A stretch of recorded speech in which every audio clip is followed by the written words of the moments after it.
जी, विधायक जी के जेल जाने से पहले सर उनसे हमारी चर्चा हुई थी, तब उन्होंने कहा था कि ये जो बीजेपी सरकार है ये इनका दोहरा मानसिकता है, दोहरा चरित्र है, क्योंकि बहुत सारे जो कार्य योजनाएं जिनकी स्वीकृति हो चुकी थी कांग्रेस कार्यकाल के समय में, जब बीजेपी सत्ता में आई तो उसको रुकवा दिया गया, उसको सेंक्शन को निरस्त कर दिया गया।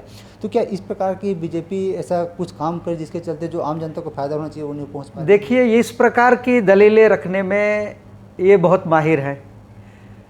अब शासन ने यहाँ पे जो ग्राउंड लेवल में जो समझा, जो देखा समझा, उसी के आधार पर तो निर्णय हो गया ना।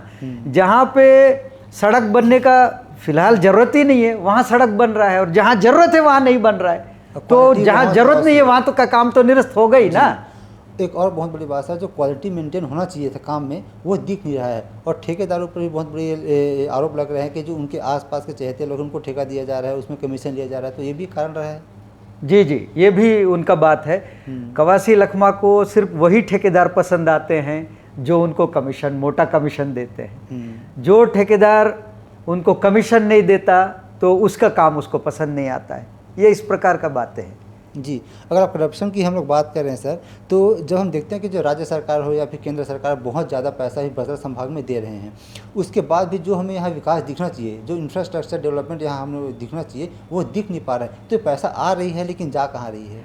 नहीं, अब दिख रहा है। जब से भाजपा की सरकार आई है तो विकास का काम दिख रहा है। आप देखेंगे चिंतलनार जगरगुंडा में भी सड़कें अच्छी बन गई हैं। जगरगुंडा का थोड़ा सा पैच एक छूटा है, वो भी लगभग पूर्ण हो जाएगा बहुत जल्दी। और वहाँ बसें चल रही है, गोल्लापल्ली में, किस्टारम में, पालाचलमा में, भेज्जी में, सब जगह बसें चल रही है। अब दिख रहा है जी, मतलब जैसे कि जो नक्सलवाद यहाँ का जो था पहले, जो अभी खत्म हो चुका है, वो विकास के राह में बहुत बड़ी बाधा थी। बहुत बड़ी बाधा। तो अगर बाधा थी सर, तो अभी क्यों? क्योंकि इससे पहले भी सरकार बीजेपी का रहा है 15 साल छत्तीसगढ़ में, तो अगर सरकार के अंदर इच्छा शक्ति रहता तो इससे पहले भी खत्म किया जा सकता था। केंद्र में था, लेकिन 5 साल इनका सरकार था ना। जब डॉक्टर साहब का जब पिछला जो तीसरा कार्यकाल था उसमें तो नक्सली बैकफुट पे चले गए थे, और साल 2 साल अगर उनकी सरकार और रिपीट हो जाती तो ये तो बहुत पहले ही समाप्त हो चुके थे। लेकिन सरकार बदलने के कारण थोड़ा सा उनका मनोबल बढ़ा, और कहीं न कहीं केंद्र और प्रदेश की सरकार में तालमेल की कमी के कारण से हम खात्मा नहीं कर पाए। जैसे ही भाजपा आए, बढ़िया दृढ़ इच्छा शक्ति के साथ में काम हुआ। छत्तीसगढ़ की प्रदेश सरकार और नई दिल्ली की केंद्र की सरकार, दोनों का तालमेल से मात्र 1.5 साल में नक्सलियों का सफाया हो गया। जी, नक्सली का सफाया अभी हमें एक सपना लगता है सर। आज से कुछ समय की बात पहले की बात करें तो हर दिन ऐसा कोई ना कोई खबर मिलता था जब यहाँ आईईडी ब्लास्ट हुआ, यहाँ जवान घायल यहाँ पे मरे हैं। तो ये बहुत बड़ी सफलता अगर इसको देखा जाए तो है।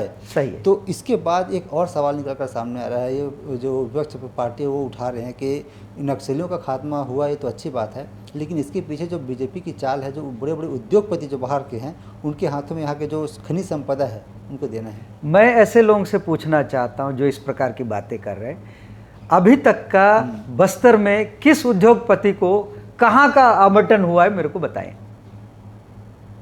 मैं आपसे ही प्रति प्रश्न कर रहा हूँ, इनसे पूछेगा विपक्षियों को जो इस प्रकार के प्रश्न करते हैं, बेहुदा प्रश्न करते हैं, कहाँ हुआ है, किस ठेकेदार को मिला, कौन उद्योगपति को लगाने का कहाँ अनुमति मिला है, ये बताएं ना। ऐसे हवा में बोल देने से नहीं होता है, उसका ठोस सबूत दे, पुख्ता बात करे।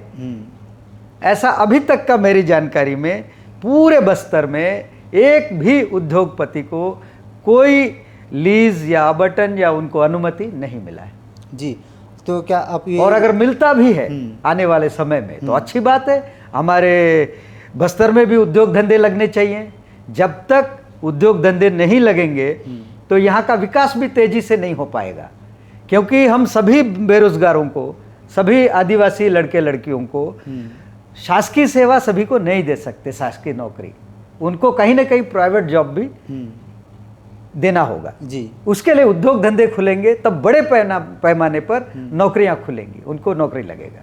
तो हम तो चाहते हैं कि यहाँ के लोग ज़्यादा से ज़्यादा नौकरी में जाए, चाहे वो सरकारी सेक्टर हो चाहे प्राइवेट सेक्टर। जी।